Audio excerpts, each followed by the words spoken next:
حضرت واصل بن اسقر رضی اللہ تعالیٰ عنہ صحابی تھے، ان کے پاس ایک شخص گیا، اس نے جا کے نا تو ان کے گھر سے اونٹنی خریدی۔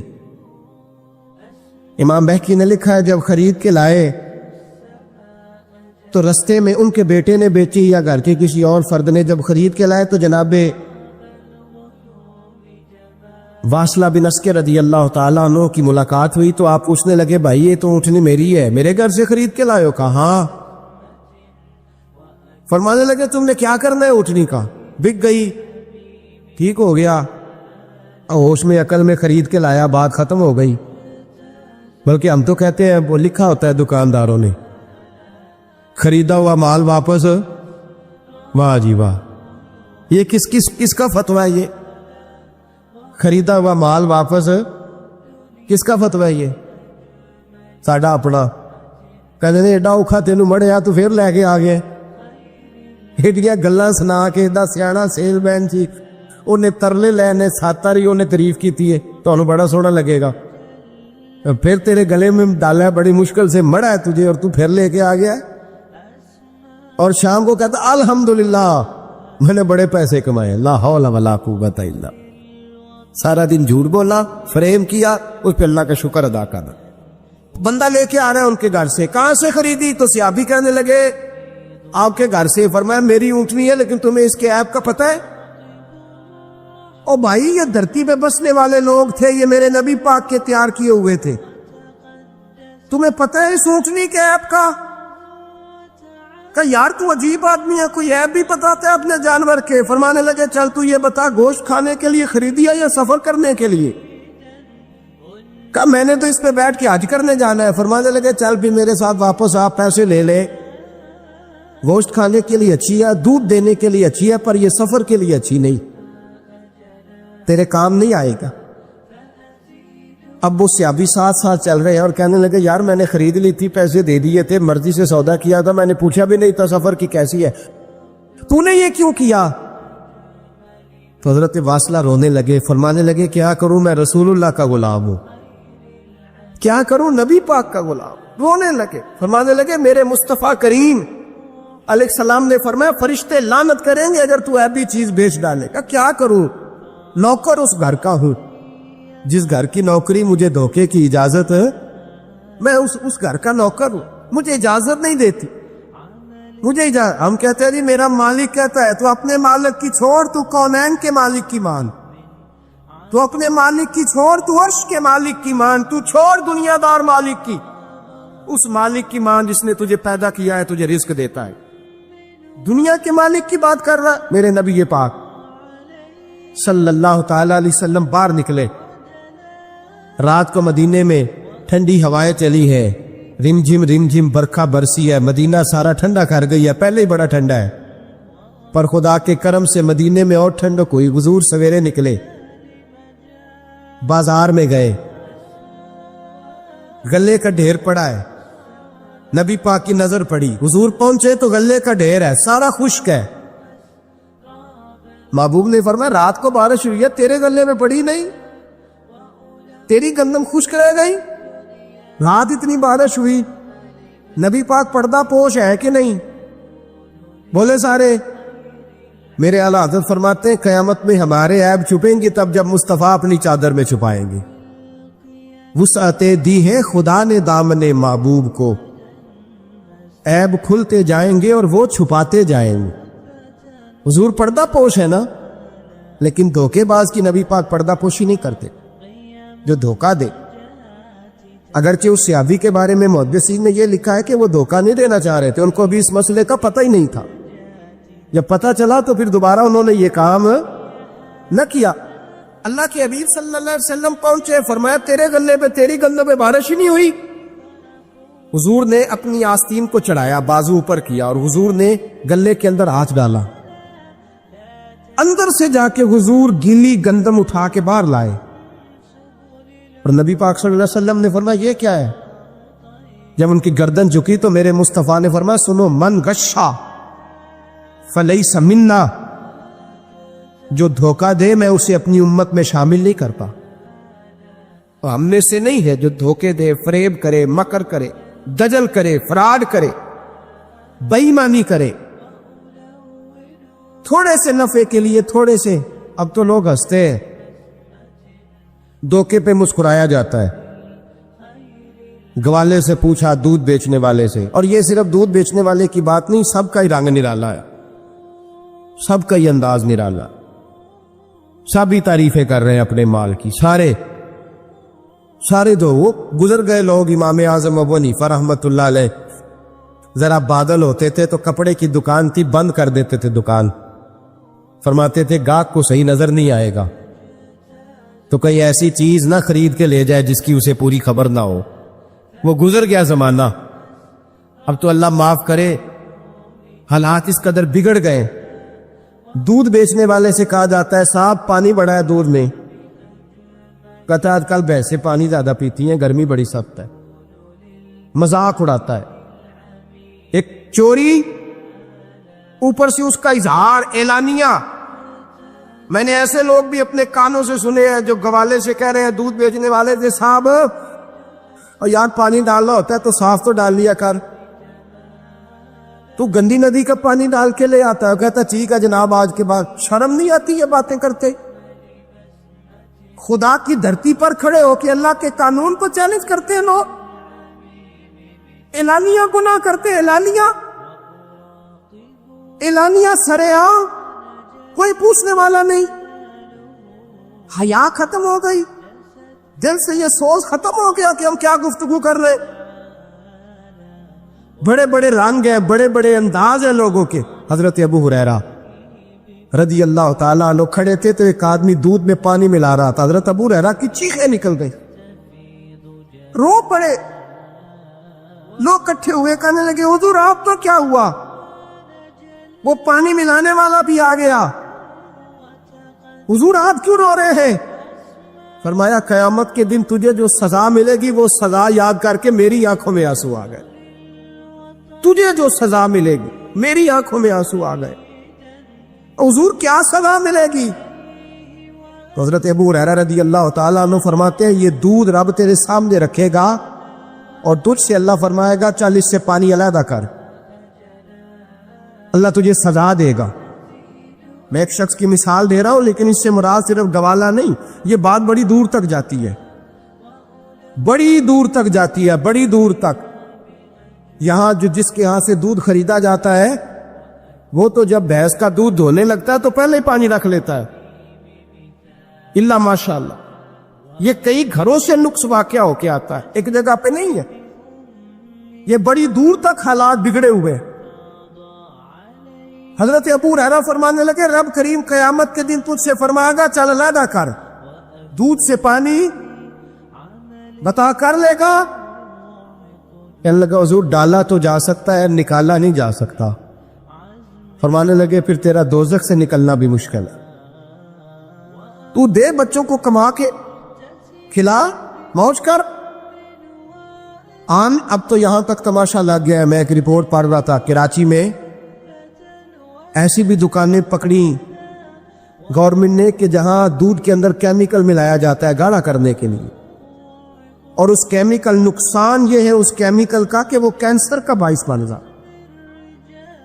2 کلو دودھ کی خاطر قتل کر دیا ایک انسان کو، 400-500 کی خاطر مار دیا بیماری لگا کے، بچے یتیم کر دیے، عورتیں بیوہ کر دی، گھر اجاڑ دیے تھوڑے سے دھوکے کے لیے، اتنی سی دنیا داری اکٹھی کرنے کے لیے۔ یہاں دوائیاں جعلی نہیں بک رہی، یہاں لوگ ملاوٹ والی، اتنے لوگ کھڑے ہیں ڈاکٹر کے دروازے پر اور تعریفیں کر رہے ہیں ڈاکٹر صاحب اس کمپنی کی کیوں لکھ کے دیتے ہیں، ڈاکٹر صاحب اس کمپنی کی دوائی، انہیں خبر نہیں کہ کیا حال ہے۔ موت بیچتے ہو پھر سمجھتے ہو جنت میں جاؤ گے۔ ام حسبتم ان تدخلوا الجنہ، اتنا آسان سمجھ لیا لوگوں نے۔ میرے رسول پاک صلی اللہ علیہ وسلم نے فرمایا جس کا دوست، جس کا بھائی، جس کا پڑوسی اس کے بوائق سے محفوظ نہ ہو وہ آدمی جنت میں نہیں جائے گا۔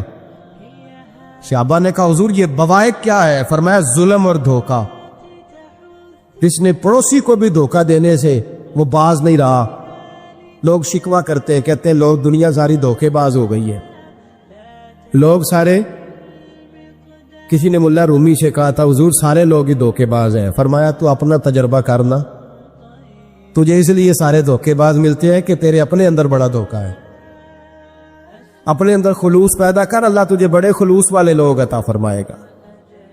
تو خود اس سے یاری لگاتا ہے، دھوکے کے رنگ میں لگاتا ہے، تیری ہر دوستی اس لیے کہ تو نفع کتنا لے سکتا ہے۔ میرے مصطفیٰ کریم سید عالم صلی اللہ علیہ وسلم نے اپنی امت کو منع فرمایا، فرمایا خبردار تمہارا رنگ ایک ہونا چاہیے، تمہارا روپ، میری باتوں کی سمجھ آ رہی ہے آپ کو؟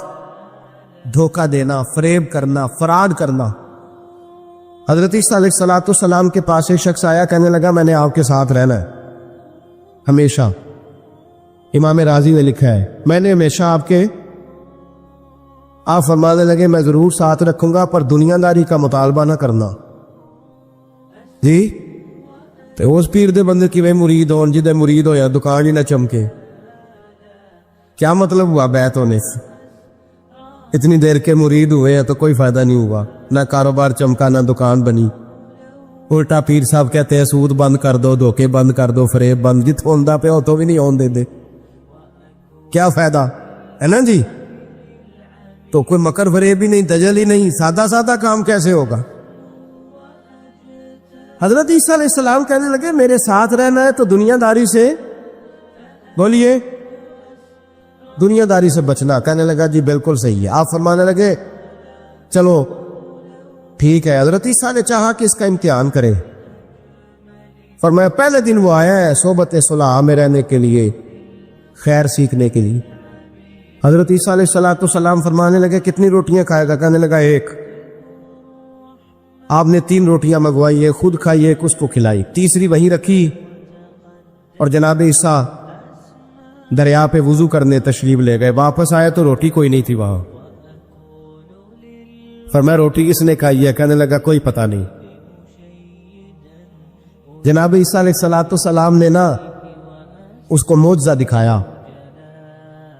ایک ہرن جا رہی تھی، اس کے ساتھ 2-3 چھوٹے چھوٹے بچے تھے۔ حضرت عیسیٰ علیہ السلام نے ہرن کا ایک بچہ پکڑا، اس کو ذبح کیا، ہرن بھی کھڑی ہو گئی، باقی بچے بھی کھڑے ہو گئے، ذبح کیا، اور ذبح کر کے اس کا گوشت بھونا، اس کو بھی کھلایا، خود بھی اتنا کھایا کہ سیر ہو گئے، ڈکار آنے لگے۔ فرمایا کھایا نا تم نے؟ لگا حضور کھایا ہے۔ فرمایا پیٹ میں بھی ہے؟ کہا ہے۔ ہرن کے بچے کی ہڈیاں پڑی ہوئی تھی، جناب عیسیٰ نے ساری ہڈیاں اکٹھی کر کے فرمایا کم باذن اللہ، اللہ کے حکم سے کھڑا ہو جا۔ وہ ہرن کا بچہ پھر زندہ ہو گیا۔ آپ فرمانے لگے ہرن کے بچے کا گوشت تیرے پیٹ میں بھی ہے، میرے پیٹ میں بچہ وہ جا رہا ہے، اب تو بتا دے روٹی کس نے کھائی ہے، اب تو بتا دے۔ کہنا جی کوئی پتہ نہیں، مجھے پتا۔ حضرت عیسیٰ علیہ السلام اس کو ساتھ لے گئے، دریا کے اس پار جانا تھا، فرمایا ہاتھ پکڑا چلو گزرو۔ دریا میں پیر رکھا، اس کا بھی اپنا بھی، کہنے لگا جی ڈوب جاؤں گا۔ فرمایا تو میرے ساتھ ہے، تجھے معجزہ دکھانا ہے، اللہ کی قدرت دکھانی ہے۔ پیر رکھا دریا میں، پیدل چلتے ہوئے دوسرے کنارے چلے گئے، کوئی ڈوبا نہیں، پیر بھیگا نہیں۔ فرمایا اتنی بڑی تو نے معجزہ دیکھا، اب تو بتا دے روٹی کس نے کھائی ہے۔ کہنے لگا جی پتا مجھے خبر، اللہ کے سامنے سارا ہی پتا ہوتا ہے، پتا نہیں مجھے، بولے بن جاتے ہیں نا منٹ میں۔ حضرت عیسیٰ کہنے لگے میں اللہ کا پیغمبر ہوں، مجھے منوانا آتا ہے۔ دریا کے اس پار گئے تو ریت تھی، صحرا کا علاقہ تھا، جناب عیسیٰ نے ریت کٹھی کی، چھوٹی چھوٹی ڈھیریاں لگائیں، 3 ڈھیر ریت کے لگ گئے، 3 ڈھیر۔ جب 3 ڈھیر لگ گئے تو جناب عیسیٰ علیہ السلام نے پھونک ماری، وہ ساری کی ساری ریت سونا بن گئی۔ حضرت عیسیٰ علیہ السلام کہنے لگے یہ 3 حصے ہیں سونے کے، ایک حصہ میرا ہے، ایک تیرا ہے، اور تیسرا اس کا جس نے تیسری روٹی کھائی ہے۔ کہنے لگا جی میں نے کھائی ہے۔ تیسرا حصہ اس کا جس نے تیسری روٹی کھائی۔ کہنے لگا جی روٹی؟ فوراً مان گیا، بے قدرہ کچھ قدر نہ جاتی، کیتی خوب تسلی ہو، اے دنیا دار پجاری زردے کتیاں دے گل ٹلی میں نہیں کھائی ہے۔ وہ میاں صاحب کمال کر گئے، وہ ایک شخص لے گیا میاں محمد بخش علیہ رحمہ کو تانگے پہ بٹھا کے، کہنے لگا یہ پہلی بھی میری، وہ بھی میری، وہ باغ بھی میرا، یہ میرے چاچے کی، وہ میرے تائے کی، یہ میرے دادے کی، بڑے مالدار ہیں۔ آپ فرمانے لگے چل چھوڑ کوئی اور بات بھی کر۔ نہیں جی نہیں، وہ فلانی شے بھی میری۔ آپ فرمانے لگے یہ بتا تجھ سے پہلے کس کی تھی؟ کہنے لگا فلانے سے خریدی ہے۔ فرمایا اس سے پہلے کس کی تھی؟ چپ کر گیا۔ آپ فرمانے لگے دانش مندہ نہ کم نہ ہی دل دنیا نہ لانا، اس ووٹی کئی خامند کیتے، جو کیتا سو کھانا۔ چھوڑ اس کی بات نہ سنا، اس کا تو کبھی کوئی مالک ہوتا ہے کبھی کوئی ہوتا ہے۔ کہنے لگا جی میں نے ہی کھائی ہے روٹی۔ تو حضرت عیسیٰ کہنے لگے تو نے ظلم کیا، نبی کی صحبت پر تو نے ایک روٹی کو فوقیت دی، ایک روٹی، اور مجھے دھوکہ دیا اللہ کے پیغمبر کو۔ فرمایا جا میں نے مال کا کیا کرنا ہے، سارا ہی سونا تیرا ہے، 3 ڈھیریاں تو ہی رکھ لے۔ حضرت عیسیٰ کہہ کے گزرے تو پیچھے سے ڈاکو آ گئے،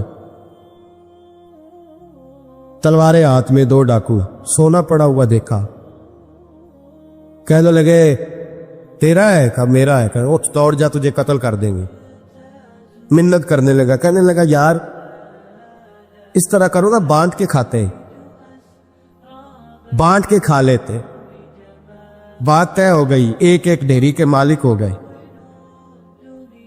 اب وہ بات چیت ہونے لگی، نام پتہ واقفیت ہو گئی، تعارف ہو گیا۔ اب وہ جو 2 ڈاکو تھے ان کو وہ شخص کہنے لگا بھوک لگی ہے یار کو روٹی کھاؤ، کچھ پیسے دے کے ایک کو بھیجا۔ وہ جو 2 ڈاکو تھے ان میں سے جو کمزور تھا اس کو بھیجا کہ جاؤ کھانا لے کے آؤ۔ وہ کھانا لینے گیا تو پیچھے سے کہنے لگا تیرا رشتہ دار ہے؟ کہا نہیں۔ کو تعلق؟ کہنے لگا کوئی نہیں۔ آدھا حصہ کیوں دیتے ہو؟ کہنے لگے کمزور سا بندہ ہے، روٹی شوٹی لا دیتا ہے، میرے کام شام کرتا ہے، تو میں اس کو آدھا۔ اس نے کہا دفع کرو، چھوٹے چھوٹے کام کرتا ہے تم آدھا حصہ دیتے ہو؟ آتا تو پکڑ کے قتل کر دیتے ہیں، سونا آدھا آدھا بانٹیں گے۔ ٹھیک ہو گیا جی۔ وہ جو روٹی لینے گیا تھا وہ بھی کہنے لگا مجھے تو نوکر سمجھا ہوا ہے نا، کھانے میں لاؤں، پانی میں لاؤں، بستر میں بچھاؤں، آج اتنا سونا ہاتھ آیا، بڑا ڈاکہ لگا، ان کو قتل کرتا ہوں نا دونوں کو تو سونا میں قبضے میں کرتا ہوں۔ اس نے بھی دھوکہ دینے کا ارادہ کیا، کھانے میں زہر ملایا۔ امام راضی فرماتے ہیں وہ زہر ملا کھانا لے کے پہنچا، روٹی رکھی تھی، ان دونوں نے یک بارگی حملہ کیا، اسے قتل کر دیا۔ قتل کر کے لاش دریا میں پھینکی، مست ہو کے کھانے لگے۔ جب سیر ہوئے تو پھر پیٹ کٹنے لگا، انتڑیاں ٹوٹنے لگے، ناک منہ کان ہر چیز سے خون نکلنے لگا، چیخے مارتے کچھ سارا سونا لے لے ہمیں بچا لے، سارا کچھ لے لے جان بخش دے، رونے لگے تڑپنے لگے، لیکن اب کوئی بچانے نہیں آیا، کوئی داد رسی کو نہ آیا۔ تینوں لاشیں ایک دریا میں، دوسری وہاں، مر گئے، مردہ ہو گئے۔ حضرت عیسیٰ علیہ السلام چند گھنٹوں کے بعد گزرے تو لوگوں نے کہا حضور یہ کیا ہے؟ فرمایا دنیا داری کا انجام، لالچ کا انجام، دھوکے کا انجام، فریب کا انجام۔ او بھائی بیماری لگ گئی سیٹھ صاحب کو، مالدار صاحب کو، چودھری صاحب بیمار ہو گئے، کروڑوں روپیہ پڑا تجوری میں، لیکن شفا کبھی خریدی نہیں جا سکتی۔ ساری زندگی شفا رہی اور اچانک پتہ چلا ہے کہ ذرا تھوڑی شوگر ہو گئی۔ اتنی مایوسی، جس نے ساری عمر شفائیں دی ہے۔ راضی رہنا چاہیے، اس کے کرم کی طرف توجہ، اس کی عطا کی طرف توجہ، اس کے فضل کی طرف ذہن۔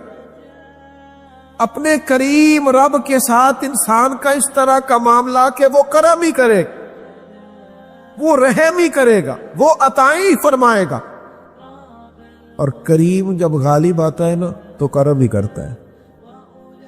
بھائیوں یاد رکھیے گا اور سمجھیے گا، اپنی توجہ ہر وقت اپنے مالک کے کرم کی طرف رکھیں، ہر وقت اللہ کی عطا کی طرف۔ یہ جو مایوس لوگ پھرتے ہیں نا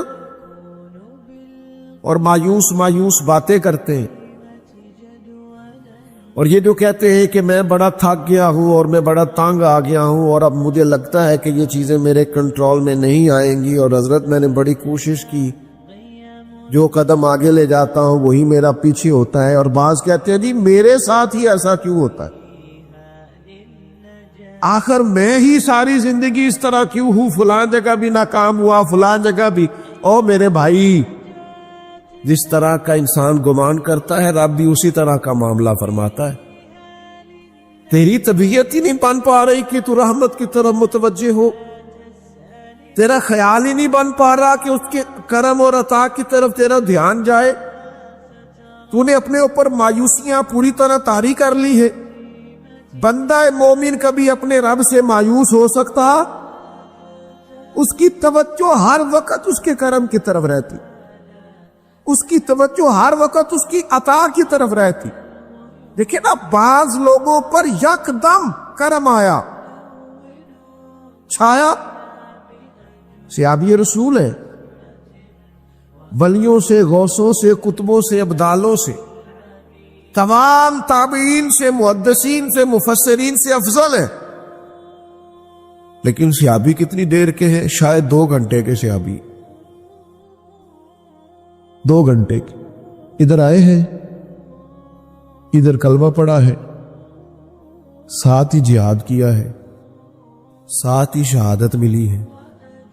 صحابی 2 گھنٹوں کے، صحابی 2 گھنٹوں کے، لیکن تمام مفسرین، محدثین، اولیاء، صوفیاء کے امام ہے۔ کیوں؟ اس لیے کہ کرم کرنے والا کرم کرتا ہے، اس نے جاتے جاتے ایسا کرم کیا ہے کہ 2 گھنٹے کے اندر اٹھا کے امت کا امام بنا دیا ہے۔ یہ تو رحمت کی برکھا ہے، یہ کسی وقت بھی برس جائے گی، یہ تو کرم ہے۔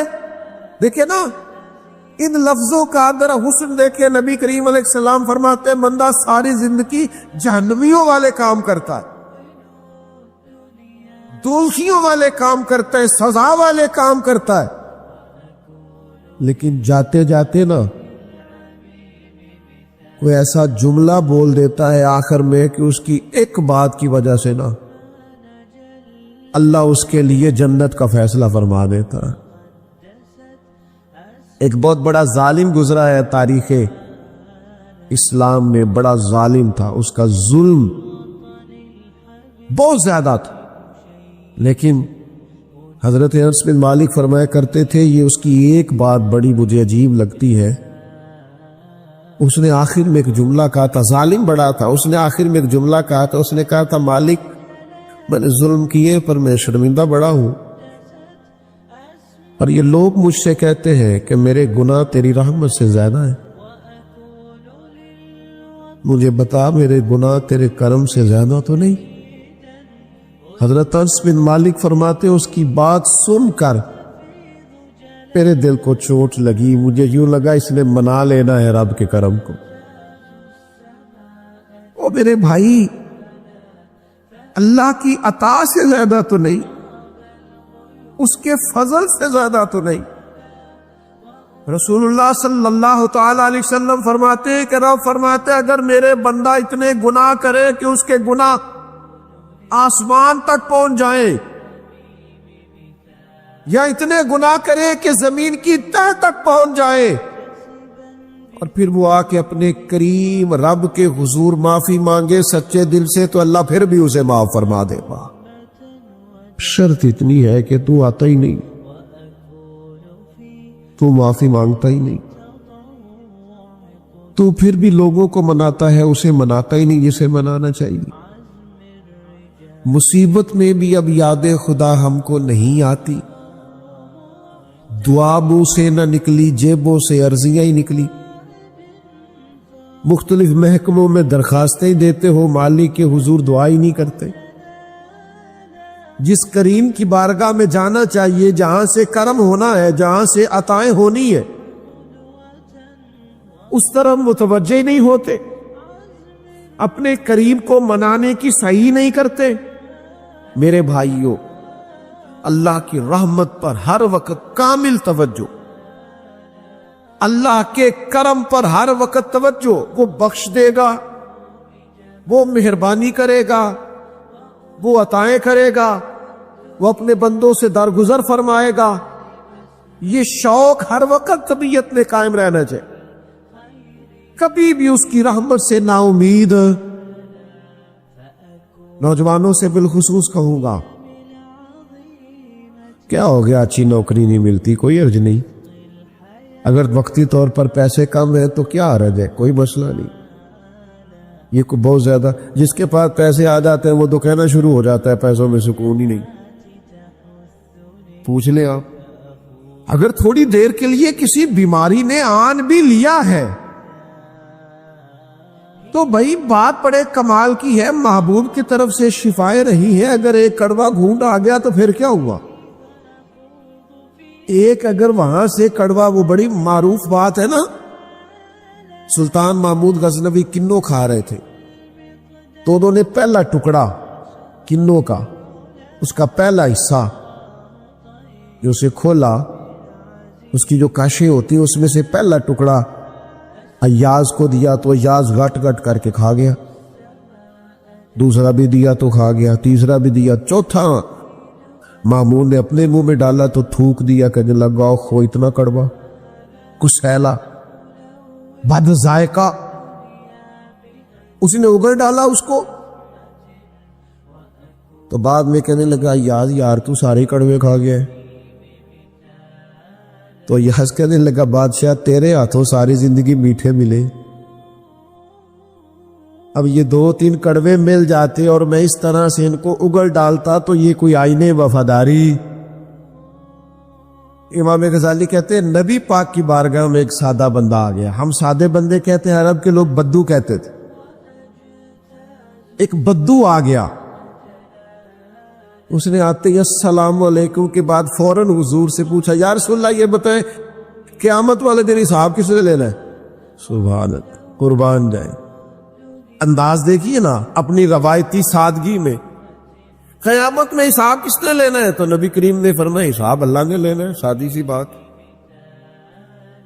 تو اس بندے نے نا اپنی چادر کو سمیٹا، کندھے پہ رکھی اور چلنے لگ گیا۔ تو حضور فرمانے لگے کوئی بھئی تو نے سوال پوچھا ہے، کوئی تبصرہ بھی تو کرنا۔ ایک بندہ سوال کا جواب لیتا ہے نکل جاتا ہے، کہنے لگا یا رسول اللہ آپ نے بتا تو دیا ہے کہ حساب اللہ نے لینا ہے۔ تو حضور فرمانے لگے پھر؟ تو کہنے لگا یا رسول اللہ کریم جب غالب آتا ہے تو کرم ہی کر دیا کرتا۔ اس کا ترجمہ اپنی زبان میں کروں، اپنی بولی میں کروں۔ وہ حضور کی بارگاہ میں عرض کرنے لگا یا رسول اللہ جے اللہ نے حساب لینا پھر خیر ہے۔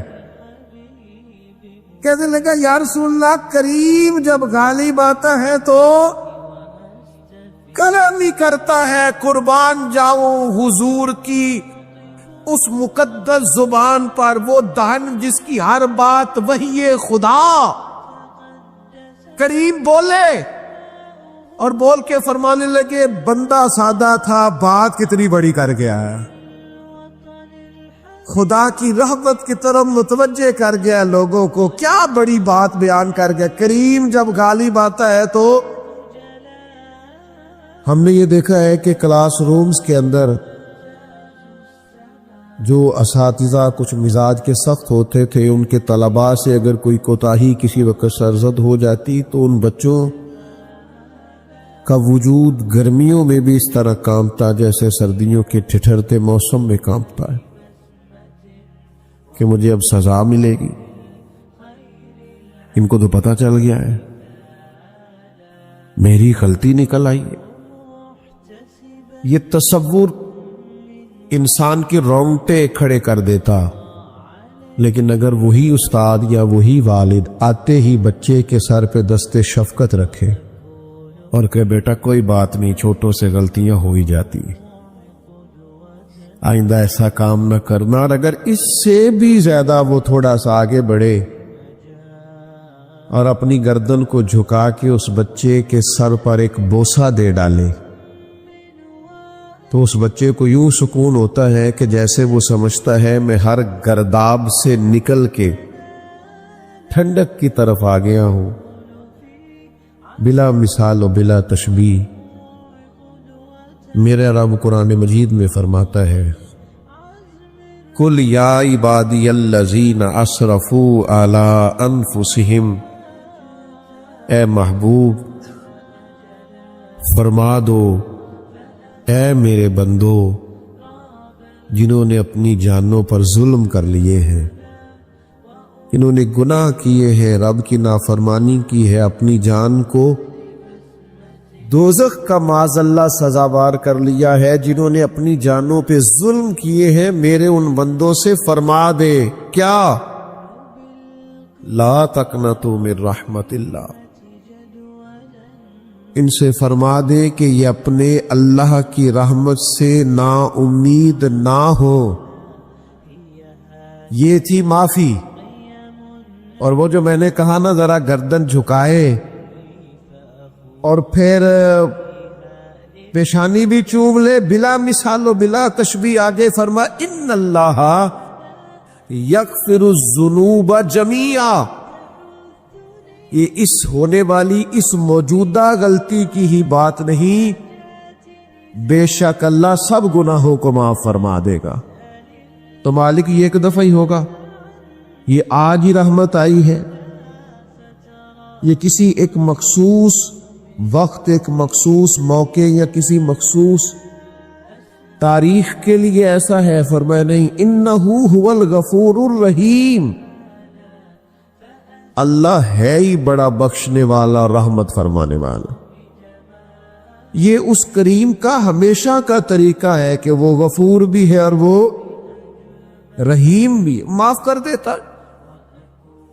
اور ان اللہ یغفر الذنوب جمیعا، بے شک اللہ سب گناہوں کو معاف فرمائے گا۔ مجھے بتائیے، ہانپتے کانپتے لرزتے سہمے ڈرتے کب کپی وجود پہ طاری ہوئی بندے میدان محشر میں جمع ہو، انہوں نے خبر ہو کہ ڈائری تو کھل گئی، آڈیو ویڈیو تو چل گئی، پتہ تو سارا آ گیا، فرشتے دفتر اعمال لے کر پہنچ گئے، چھوٹی سی چھوٹی ذرے کے برابر بھی کوتاہی تو یہاں تک آ گئی، بندہ ڈرے کانپے اور اچانک آواز کرم آئے، ان اللہ یغفر الذنوب جمیعا، بے شک اللہ سارے گناہوں کو معاف فرمانے والا ہے۔ تو کیفیت کیا ہے، انداز کیا ہے؟ اس وقت انسان کے دل کو جو تسلی ہوتی ہے وہ تسلی کیا؟ ان اللہ یغفر الذنوب جمیعا، بے شک اللہ سب گناہوں کو بخش دیتا ہے۔ دوستو، شدید بے سکون، بے چین، مضطرب، الجھے خیالات، سخت بیمار، سخت کمزور، مالی مشکلات کا شکار لوگ، جسمانی بیماریوں سے لڑنے والے لوگ، اور رشتہ داروں اور احباب اور ان کی بے وفائیوں کا شکوہ کرنے والے لوگ، اگر ان ساری تکلیفوں سے نکلنا چاہیں تو حل ایک ہی ہے، ادھر ادھر نہ دیکھیں، اپنے رب کی رحمت کی طرف دیکھیں۔ اس لیے اللہ تعالیٰ سمجھ عطا کرے اور اللہ تعالیٰ اس حاضری کو قبول فرمائے۔ ایک صحابی تھے، حضرت فرقد ان کا نام تھا رضی اللہ تعالی، اور یہ وہ صحابی ہیں جنہوں نے حضرت عمر کے زمانے میں موصل کا علاقہ فتح کیا تھا، بڑے دلیر تھے، ان کی 4 بیویاں تھیں۔ وہ کہتے ہیں جب بھی یہ گھر میں آتے تو خوشبو اتنی اعلیٰ لگا کے آتے کہ ہم حیران ہو جاتی۔ نبی کریم علیہ الصلوۃ والسلام کے صحابی، ان کی ازواج کہتی ہیں کہ اب عورتیں زیادہ تیاری کیا کرتی تھیں، لیکن وہ جب گھر آتے نا تو اتنی خوشبو لگاتے، کہتی ہم چاروں مل کے کوشش کرنے لگی، ڈھونڈنے لگی کہ وہ خوشبو کا پتہ کریں جو یہ لگاتا ہے۔ ہم نے بازار سارے تلاش کر لی، عرب کے اندر آج بھی خوشبو کا بڑا شوق ہے اور بڑی مہنگی خوشبو ملتی ہے، کبھی آپ بازار جائے، کہتی ہیں ساری خوشبوئیں لگا لی، تھک گئی،